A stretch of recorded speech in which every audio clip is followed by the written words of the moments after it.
ప్రధాని నరేంద్ర మోదీకి ఉన్న ఆదరణ అంతా ఇంతా కాదు. రాజకీయాల్లో మంచి సక్సెస్ఫుల్ లీడర్. 2014లో భారత ప్రధానిగా పగ్గాలు చేపట్టిన నరేంద్ర మోదీ ఆ పదవిలో పాతుకుపోయారు. ఈ 11 ఏళ్ల కాలంలో పలు దేశాల్లో ప్రభుత్వాది నేతలెందరో మారారు. కానీ మోదీ ప్రజాదరణ, పాలన అప్రతిహతంగా కొనసాగుతోంది. ఈ నేపథ్యంలోనే ప్రపంచంలోనే అతిపెద్ద ప్రజాస్వామ్య దేశానికి ప్రధాని నరేంద్ర మోదీ 11 ఏళ్లుగా ఆయన పీఎంగా ఉన్నారు. ఈ 11 ఏళ్లలో నేపాల్లో 9 మంది ప్రధానులు మారారు. పాకిస్తాన్లో 5, యూకేలో 6, జపాన్లో 3 ప్రధానమంత్రులు మారారు. అమెరికాలో 4, శ్రీలంకలో 4, ఫ్రాన్స్లో 2 అధ్యక్షులు మారారు. ఇన్నేళ్లైనా మోదీకి ప్రజాదరణ 70% పైగానే ఉంది అంటూ సోషల్ మీడియాలో ఒక పోస్ట్ వైరల్ అవుతోంది. లెక్కలు తీస్తే ఆ పోస్టులో చెప్పిన ప్రభుత్వాల మార్పిడి లెక్కలు కరెక్టే. కానీ మోదీలాగానే ఒకే వ్యక్తి ఒకసారికి మించి ప్రధాని లేదా అధ్యక్షుడు అయిన సందర్భాలున్నాయి. ఉదాహరణకు నేపాల్ని తీసుకుంటే 2014 నుంచి ఇప్పటిదాకా 9 సార్లు ప్రభుత్వాలు మారాయి. కానీ ఈ సమయంలో ప్రధానులుగా ఉన్నది 4. సుశీల్ కోయిరాలా, ప్రచండ, షేర్ బహదూర్ దేవ్బా, కేపీ శర్మ ఓలీ ప్రధానులుగా వ్యవహరించారు. పాకిస్తాన్లో నవాజ్ షరీఫ్, షాహిద్ ఖాన్ అబ్బాసీ, నసీరుల్ ముల్క్, ఇమ్రాన్ ఖాన్, అలాగే షెహబాజ్ షరీఫ్, అన్వరుల్ ఆపద్ధర్మ ప్రధానులుగా ఈ 11 ఏళ్లలో ఉన్నారు.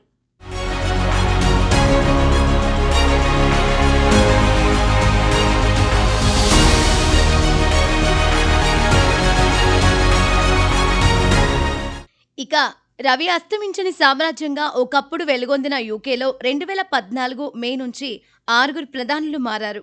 మోదీ ప్రధాని అయ్యే నాటికి బ్రిటన్ పీఎంగా ఉన్న డేవిడ్ కామెరూన్ 2015లో మరోసారి ఎన్నికయ్యారు. బ్రిటన్ ఈయూలో ఉండాలా వద్దా అనే అంశంపై నిర్వహించిన రిఫరెండంలో ప్రజా అభిప్రాయం తన అభిప్రాయానికి వ్యతిరేకంగా రావడంతో 2016 జూలైలో రాజీనామా చేశారు. ఆ తర్వాత వరుసగా Theresa May, Boris Johnson, Liz Truss, Rishi Sunak, Keir Starmer ఆ దేశ ప్రధానులయ్యారు. జపాన్లో Shinzo Abe, Yoshihide, Fumio Kishida, Shigeru Ishiba ప్రధాని పదవిని అధిష్ఠించారు. అమెరికాలో Barack Obama, Trump, Joe Biden అధ్యక్షులయ్యారు. లెక్కకు 3 కానీ ప్రభుత్వాలు 4 మారినట్లు శ్రీలంకలోనూ మహింద రాజపక్స, మైత్రిపాల సిరిసేన, గొటబయ రాజపక్స, రనిల్ విక్రమ్సింఘే, అనురకుమార దిశనాయకే ఇలా 5 అధ్యక్షులు మారారు. ఇక సోషల్ మీడియా పోస్టులో వైరల్ అవుతున్నట్లు మోదీ ప్రజాదరణ ఇప్పటికీ 70% ఉందా అంటే అమెరికాకు చెందిన బిజినెస్ ఇంటెలిజెన్స్ సంస్థ మార్నింగ్ కన్సల్ట్ ఈ ఏడాది జూలైలో నిర్వహించిన most popular leader in the world సర్వేలో 75% అప్రూవల్ రేటింగ్తో మోదీ అగ్రస్థానంలో నిలిచారు.